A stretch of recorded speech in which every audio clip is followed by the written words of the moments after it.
ساتھ ہی عیسیٰ علیہ السلام نے بنی اسرائیل کو آپ کی بشارت دی۔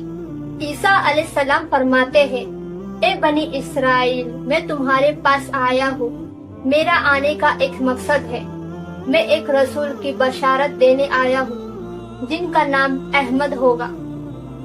رسول اللہ صلی اللہ علیہ وآلہ وسلم عیسیٰ علیہ السلام کے 500 سال بعد اس دنیا میں تشریف لائے۔ یہ وہ زمانہ تھا جس زمانے میں تاریخ کو لکھنا بہت مشکل کام تھا۔ اس زمانے میں بہت بڑا واقعہ پیش آیا جسے عام الفیل کہا جاتا ہے۔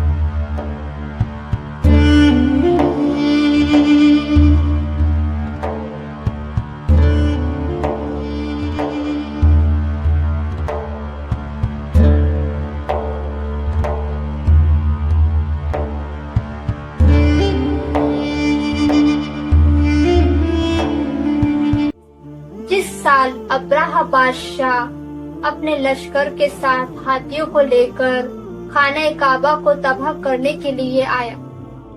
اس نے اپنے ہاتھیوں کے ساتھ خانہ کعبہ پر حملہ کیا، لیکن خدا نے اس طرح انتظام کیا خانہ کعبہ کو کوئی نقصان نہ ہوا، اور ادھر ابراہ بادشاہ لشکر اور ہاتھیوں کے ساتھ ہلاک ہو گیا۔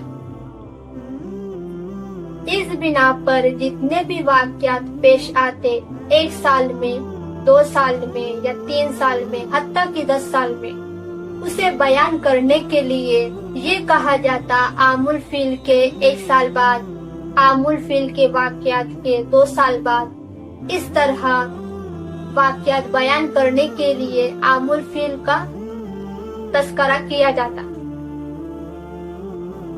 اسی طرح سارے واقعات عام الفیل کے ذریعے تاریخ میں لکھے گئے۔ تاریخ میں اس طرح ذکر آتا ہے، جس سال عام الفیل کا واقعہ ہوا، اسی سال رسول اللہ صلی اللہ علیہ وآلہ وسلم کی ولادت ہوئی۔ عام الفیل کے واقعات کے 50 دن بعد آپ کی ولادت ہوئی۔ 12 ربیع الاول سوموار کے دن آپ کی ولادت ہوئی، اور انگلش تاریخ کے مطابق 570 عیسوی میں ہوئی۔ جس مقام پر آپ کی ولادت ہوئی اسے شیب ابی طالب کہا جاتا ہے، اور شیب بنی ہاشم بھی کہا جاتا ہے۔ جب رسول اللہ صلی اللہ علیہ وآلہ وسلم کی ولادت ہوئی، اس سے 2 ماہ پہلے شام کے سفر میں آپ کے والد عبداللہ علیہ السلام کا انتقال ہو گیا۔ یہ کہا جاتا ہے عام الفیل کے واقعات کے تقریباً 10 دن پہلے آپ کا انتقال ہوا۔ آپ کی والدہ آمنہ علیہ السلام ہے۔ جب آپ کی ولادت ہوئی آپ ہر چیز سے پاک تھے۔ آپ نے فوراً سجدہ کیا۔ آپ سے ایسا نور ظاہر ہوا جو سارے عالم میں پھیل گیا۔ ساتھ ہی اس وقت جو پارس کے مجوسیوں نے 1 سال سے ایک آگ جلائی رکھی تھی وہ بجھ گئی۔ کسریٰ بادشاہ کے محل میں زلزلہ آیا اور دیوار میں درار ہو گئی، ساتھ ہی 14 کھمبے گر گئے۔ اسی طرح جو تمام چیزیں لوگ اپنی عبادت کے لیے مرکز سمجھتے تھے اسے خدا نے خاموش کر دیا۔